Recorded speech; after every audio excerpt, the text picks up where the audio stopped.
Bonjour YouTube, j'espère que ça va bien, parce que moi ça va super. Aujourd'hui on se retrouve pour une nouvelle vidéo pour les personnes qui ont galéré à faire le Rubik's Cube 2 par 2.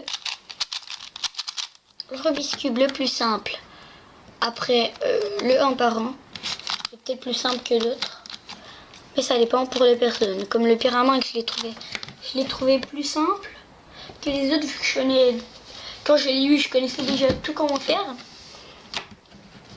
Vu que je connaissais les autres cubes. Mais je pense qu'au Pyraminx, d'autres personnes, ça a été hyper dur à prendre. C'est ça. Alors, pour faire le Rubik's Cube 2 par 2, si vous savez faire le 3 par 3, ça va être hyper simple. Alors, en premier, on va se baser sur un cube. Moi, je vais me baser sur celui-là. Je vous conseille pour le tuto de prendre les blancs. Commencez par la face blanche. Sinon, peut-être que vous n'allez pas suivre, vu que moi, je commence par la blanche pour le tuto. Moi, je me base sur lui. Alors, on va essayer d'en rentrer un autre. Si on n'est pas capable d'en rentrer un autre, mais on change. Là, comme je pourrais aller sur ce blanc, peut-être que ça serait plus facile. Et après, si vous voulez pas changer, là, vous voyez que j'ai lui. Vous allez en chercher un autre. Vous n'allez pas le mettre en face, vous allez faire la gauche. Vous allez toujours faire cette formule. Haut, droite, bas, gauche. Et vous répétez ça. Et après, vous allez voir qu'il va en avoir un. Lui qui était ici, ou là, ou là, ou là, ou là, il va être rendu là. Mais l'important, c'est pas de le placer n'importe où. Comme là, il est placé n'importe où. Je vais vous montrer. Ça, c'est du orange et ça, c'est du rouge. Mais il faudrait que ça soit du rouge, mais celui-ci, ça soit du rouge ou du orange. Alors, ça veut dire que lui, vu qu'il y a du bleu, on va chercher du bleu. Là, il y a du bleu là, alors on le place là. Et ensuite, mais là, on peut tourner pour prendre l'autre, pour le mettre ici. Et ensuite, on fait la petite formule et on peut le rentrer. Et vous voyez qu'il y a les deux. Là, comme lui, il n'est pas bon, il faut le ressortir. Mais là, je vais plus rentrer lui. Ensuite, pouvoir rentrer lui. Et là, vous voyez qu'on a la face avec tout le premier couronne. Mais la première couronne. Alors, directement, quand vous avez une face,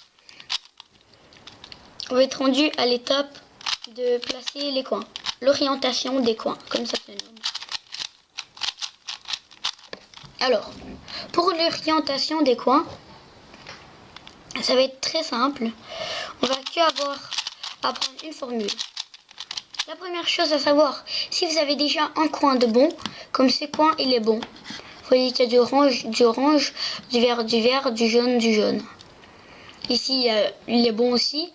Jaune, jaune, vert, vert. En vrai, ils sont tout bons sur moi. Même s'ils sont pas en finition du cube comme lui. Mais comme si on me place les autres, le cube va être fini. Mais ils sont bien. Comme lui, il est bien, même s'il est pas en finition du cube. Alors,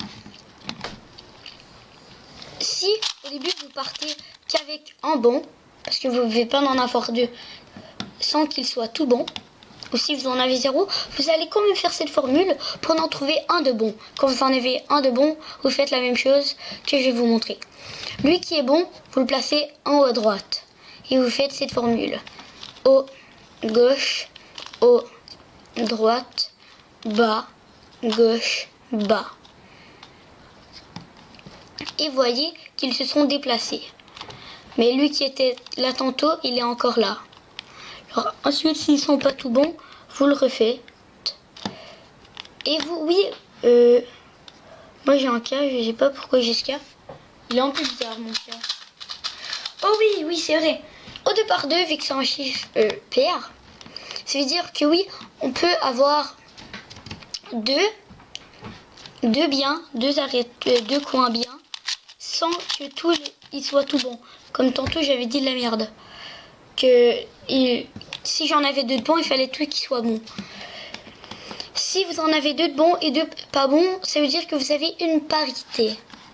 C'est un cas très simple à apprendre. C'est le même que pour placer les arêtes au 3x3 qui est celle-ci. C'est la même, mais ça c'est juste en une formule, j'en ai fait 2 fois.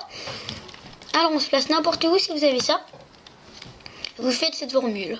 Haut, droite, droite, bas, gauche, haut, gauche, bas. Et là vous voyez que si vous le refaites, peut-être que là, moi ils sont tout bons là. Mais s'ils sont pas encore tout bons, vous répétez la formule. Et directement quand ils sont tout bons, comme moi ils sont tout bons là, vous voyez rouge, rouge, vert, vert, jaune, jaune, et etc. Alors, lui il est en finition du cube, alors on y touche pas. On va se placer avec la face qu'on a commencé en haut. On va en trouver un qui n'est pas en finition du cube. Lui n'est pas en finition du cube. Alors on le place à la gauche et on fait cette formule. Haut, droite, bas, gauche. Haut, droite, bas, gauche. Haut, droite, bas, gauche. Mais en vrai, moi j'avais déjà fini. Là, peut-être que vous, il faudra encore que vous continuez le haut, droite, bas, gauche. Parce que c'est un autre cas. Comme là, c'est pas moi qui va me tasser pour aller prendre un autre qui est pas en finition du cube.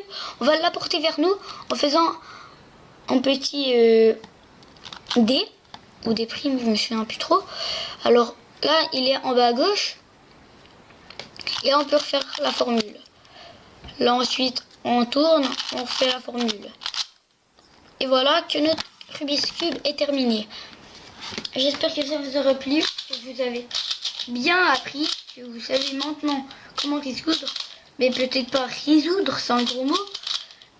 Mais au moins, comment que vous avez réussi à finir le cube avec ce tuto. Je suis en train de résoudre le 3x3. Ouais, c'est ça. Alors, j'espère que ça vous aura plu. On se dit ciao ciao sur ça. Et à la prochaine avec une petite bande défaite. Parce que j'ai pris un bac. Vu que mon trépied est un peu trop petit, alors je le mets comme ça. Et ça fait l'affaire. Alors on se dit bye. Ciao ciao, à la prochaine. C'était... Bon, bah, pas Kikoïs. Oui, c'était mon ancien nom. Alors on se dit bye. Ciao ciao, à la prochaine.